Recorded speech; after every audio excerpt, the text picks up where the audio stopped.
월스트리트. 어떤 사람들은 거대한 카지노라고 하죠. 탐욕, 공포, 직감. 이런 것들이 막 뒤엉킨 곳이잖아요. 근데요, 이 모든 걸 그냥 풀어야 할 암호라고 생각한 사람이 있었습니다. 시장의 그 시끄러운 소음 속에서 아름다운 수학적 패턴을 찾아낸 남자. 바로 짐 사이먼스 이야기입니다. 자, 이 숫자 한번 보세요. 66%? 이게 뭐냐면요. 짐 사이먼스가 만든 그 유명한 메달용 펀드의 30년 넘는 연평균 수익률이에요. 물론 수수료 떼기 전이긴 한데. 아니, 이게 말이 되나요? 워렌 버핏, 조지 소로스 이런 전설적인 투자자들도 비교가 안 될 정도예요. 이건 그냥 금융 역사를 새로 쓴 거죠. 도대체 어떻게 이런 게 가능했을까요? 괜히 파이낸셜 타임즈가 세계에서 가장 똑똑한 억만장자라고 한 게 아니에요. 여기서 핵심은 똑똑하다라는 거. 그러니까 이 사람은 남들보다 더 좋은 정보를 얻거나 아니면 뭐 더 과감하게 베팅해서 돈을 번 게 아니라는 거죠. 아예 게임의 판 자체를 다르게 읽고 있었던 겁니다. 그래서 오늘 우리가 파헤쳐볼 질문이 바로 이겁니다. 평생 대학에서 순수 수학만 연구하던 교수가 어떻게 갑자기 월스트리트라는 정글에 뛰어들어서 역사상 가장 위대한 돈 버는 기계를 만들 수 있었을까? 그 비밀의 암호를 지금부터 같이 한번 풀어보시죠. 자, 그러려면 먼저 짐 사이먼스라는 사람이 어떤 사람이었는지부터 봐야겠죠? 이 사람의 시작은요, 월스트리트랑은 정말 100만 광년은 떨어져 있었습니다. 이 타임라인 좀 보세요. 정말 평범한 인생은 아니죠? 23살에 벌써 수학 박사, 26살에는 냉전이 한창일 때 NSA에서 국가기밀 암호를 풀었어요. 여기서 중요한 게 뭐냐면 이때 이미 패턴을 찾아내는 능력을 최고 수준으로 훈련했다는 거예요. 근데 또 고집도 대단했어요. 베트남 전쟁 반대한다고 공개적으로 말했다가 그냥 바로 잘려버리죠. 그러고는 다시 학계로 돌아가서 기하학계의 노벨상이라고 불리는 상까지 받으면서 세계적인 학자가 됩니다. 이 사람이 그냥 문제만 잘 푼 게 아니고요. 아예 학문의 판도를 바꿔버리는 사람이었어요. 대표적인 게 바로 이 천 사이먼스 이론인데요. 이게 엄청나게 추상적인 순수 수학 이론이거든요. 근데 진짜 신기하게도 나중에 우주의 비밀을 파헤치는 끈이론 같은 최첨단 물리학에서 이게 핵심 도구로 쓰이게 됩니다. 순수 수학의 아름다움이 실제 세상을 설명하는 데 쓰이는 뭐랄까 완벽한 예시라고 할 수 있겠죠. 재미있는 얘기가 하나 있어요. 어떤 기자가 이 대단한 이론을 좀 쉽게 설명해 달라고 했나 봐요. 그랬더니 사이먼스가 씩 웃으면서 딱 한마디 했대요. 아니요. 진짜 유머 감각도 있죠? 그만큼 우리가 상상하기 힘든 차원에서 세상을 보고 있었다는 걸 보여주는 일화 같아요. 자, 이렇게 순수 수학의 정점에 올랐던 사람이 인생의 항로를 180도 바꿔버립니다. 그가 다음에 풀기로 한 암호가 뭐였을까요? 바로 월스트리트였어요. 나이 40에 사실 뭘 새로 시작하기엔 좀 늦었다고 할 수도 있는 나이잖아요.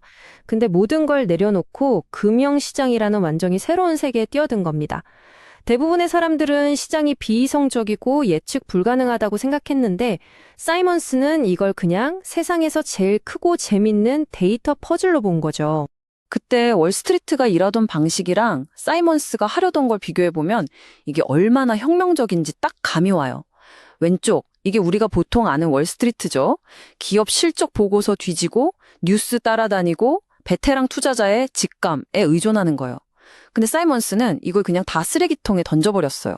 대신에 오로지 차가운 데이터, 통계 모델, 알고리즘 이것만 믿은 겁니다. 인간의 감정이나 편견 같은 게 끼어들 틈을 아예 없애버린 거죠.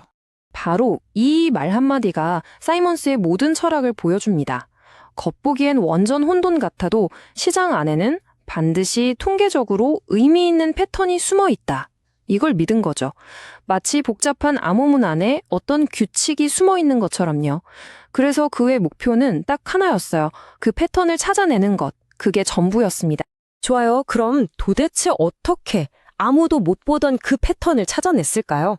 자, 이제 그 전설의 돈 버는 기계 메달리온 펀드의 비밀 속으로 한번 들어가 보죠.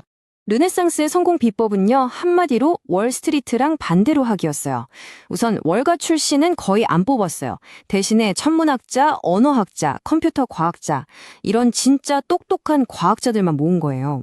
그리고 이 사람들은 주가 데이터만 본 게 아니에요. 날씨, 태양 흑점 활동, 심지어 뉴스 기사의 긍정, 부정 뉘앙스까지 상상할 수 있는 모든 데이터를 싹 다 모았어요.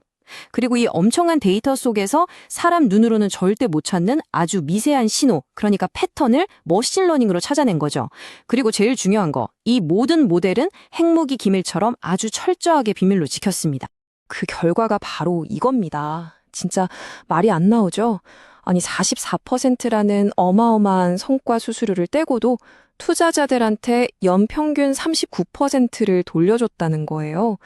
당대 최고라고 불리던 조지 소로스나 워렌 버핏도 메달리온 건드 옆에 서면 그냥 평범한 투자자처럼 보일 정도였으니 이건 뭐 아예 다른 차원에서 놀고 있었던 거죠.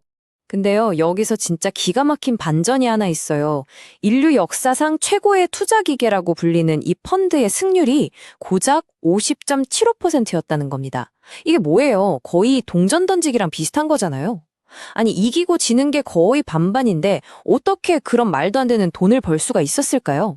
비밀은 바로 이거였습니다.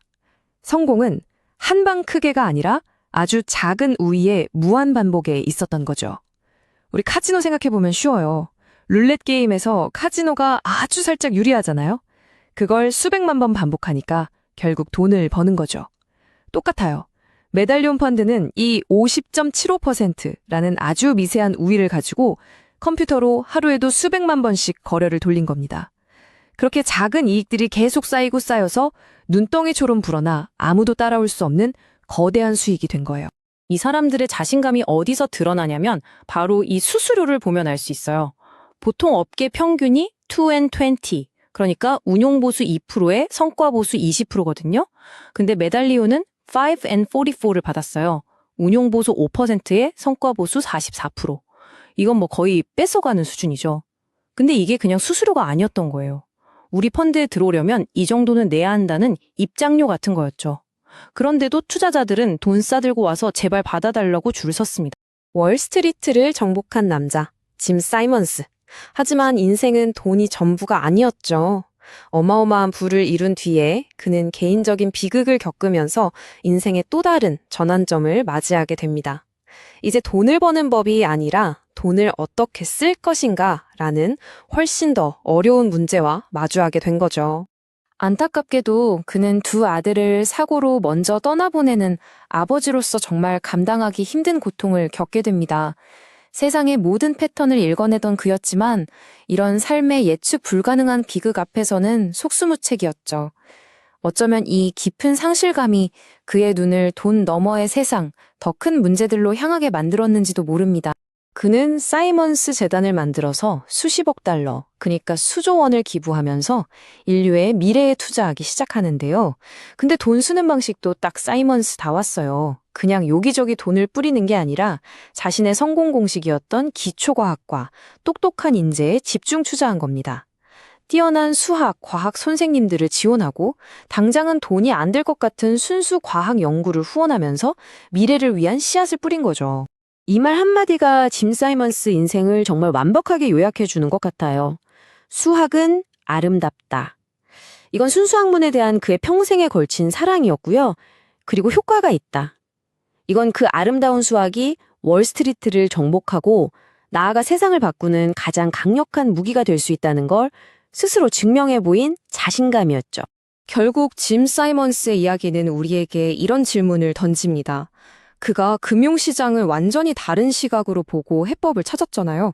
어쩌면 우리가 당연하다고 생각하는 세상의 다른 복잡한 문제들, 뭐 기후변화라던가 질병, 사회 불평등 같은 문제들 속에도 혹시 우리가 아직 발견하지 못한 어떤 패턴, 어떤 해법이 숨어 있는 건 아닐까요? 그의 인생은 우리에게 세상을 보는 새로운 렌즈를 하나 준 셈입니다. 이제 그 렌즈를 끼고 무엇을 발견할지는 우리 모두의 몫이겠죠.